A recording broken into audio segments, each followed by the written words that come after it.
Welcome to the shop, traveler. It's always nice to be able to provide refuge to a weary soul on nights such as this. If you don't mind me saying, you look rather tired, and that large coat of yours is soaked through. It surely can't be comfortable.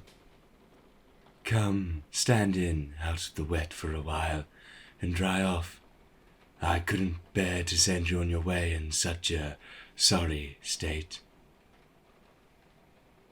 It's interesting. Your entrance here bears a striking resemblance to a tale that has been told for generations in these parts.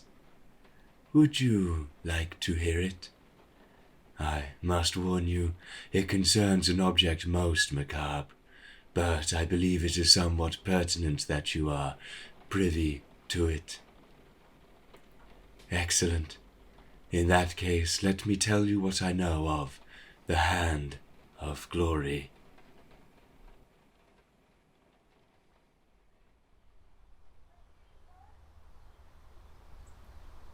The Hand of Glory has many uses, but its creation is also worth discussion, as this process is almost as interesting as its application.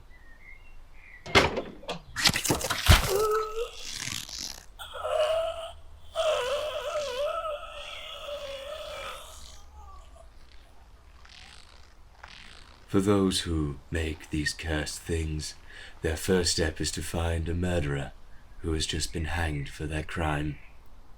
Then the hand that committed the sinful act must be severed from the hanging corpse. Once this is done, the hand is wrapped in a sheet and compressed tightly, forcing all the remaining blood from the appendage.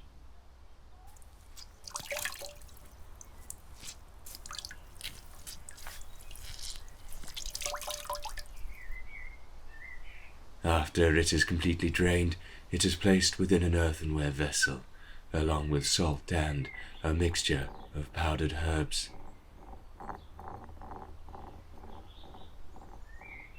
It then takes around 2 weeks for the hand to dry out in this container. Next, it must be exposed to the sun during the dog days, and finally, the drying process will be complete. These dog days are the hottest days of summer, and so it shouldn't be an issue drying the hand using only the sun. 1 or more candles must then be affixed to the hand, but these candles also come with a catch. They must too be made from the fat of the hanged murderer, mixed with virgin wax and Lapland sesame. There is not one agreed upon arrangement for these candles upon the hand, with some depictions showing only one candle placed between the knuckles of a closed hand, while others show a candle placed upon each outstretched finger.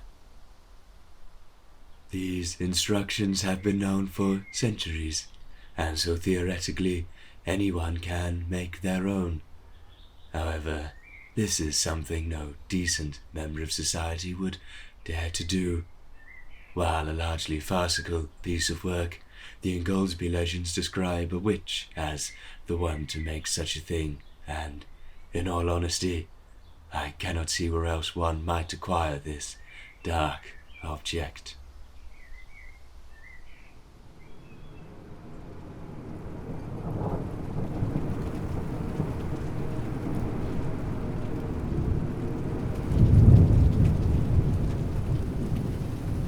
But as for the use of the hand, well, that is as much a nefarious affair as the making of the thing. In England, there are several stories about the use of the Hand of Glory, but there is one more infamous than most. There are many tellings of this story, but all follow a similar thread, and this is my recount, as best as I know it to be true. The year was 1797, and on one particularly dark and stormy night, a waylaid traveller knocked on the door of an inn that sat between York and Carlisle. This knock was heard by the landlord, his wife, his son, and the family's maid, Bella, who had helped to run the inn. Through the window, they saw the traveller was but a feeble old woman, her features hidden beneath the many layers of a thick, black cloak. Being good people, they unbolted the large oak door and beckoned the old woman inside, insisting she dry and warm herself by the roaring fire. The woman obliged and sat in an old armchair that directly faced the hearth. Used to travellers needing this kind of respite, the landlord, his son, and his wife headed off to bed, before which they rebolted the sturdy oak front door.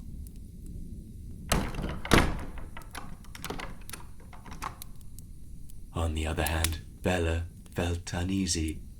She had spied that the old woman had horseman's gaiters around her feet, and the tone of her voice was occasionally somewhat deep and surly, most unlike that of a woman. Due to these suspicions, she resolved to stay up for a while to keep an eye on the inn's visitor. Eventually, Bella said she too was tired, and so pretended to go to sleep just outside of the range of the firelight. Through half-closed eyes, she watched the visitor go to sleep too, and then as soon as they clearly thought the coast was clear, the visitor stood up from the chair, no longer hunched and feeble, but instead tall and strong. From beneath her coat, the visitor produced an old, withered hand and lit the ends of its fingers using the still lingering fire. After this, they began to speak. "Let those who rest more deeply sleep. Let those awake their vigils keep. O hand of glory, shed thy light. Direct us to our spoil tonight. Flash out thy blaze, O skeleton hand, and guide the feet of our trusty band." After the incantation was finished, the hand of glory burned impossibly bright. Happy with this result, the intruder set it down on a table and unbolted the front door.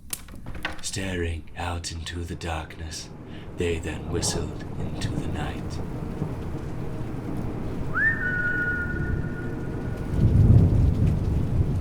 To be sure the recipients had heard the call, the intruder took a few steps outside and whistled again. Seeing an opportunity while the intruder's back was turned, Bella jumped to her feet and pushed them down the stone steps that lay in front of the inn.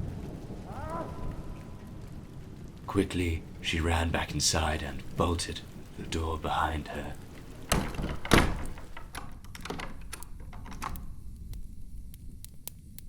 Desperately, she tried to wake the others in the house, but the landlord, his wife, and his son were all in an impossibly deep sleep. While she attempted to wake them, a great banging could be heard on the door and windows of the building. Clearly, a band of thieves had responded to the intruder's whistle and were adamant on gaining entry to the property.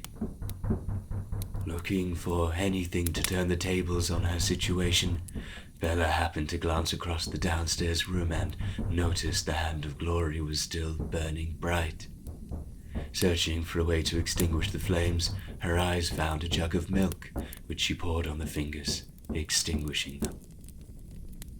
There was then a great deal of activity within the house as the landlord and his son awoke.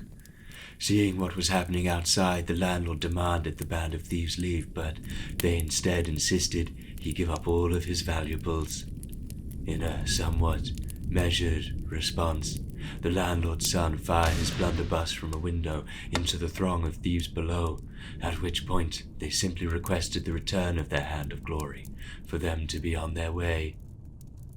Understandably, the landlord's son fired his blunderbuss again, and promptly the thieves dispersed into the night, never to return.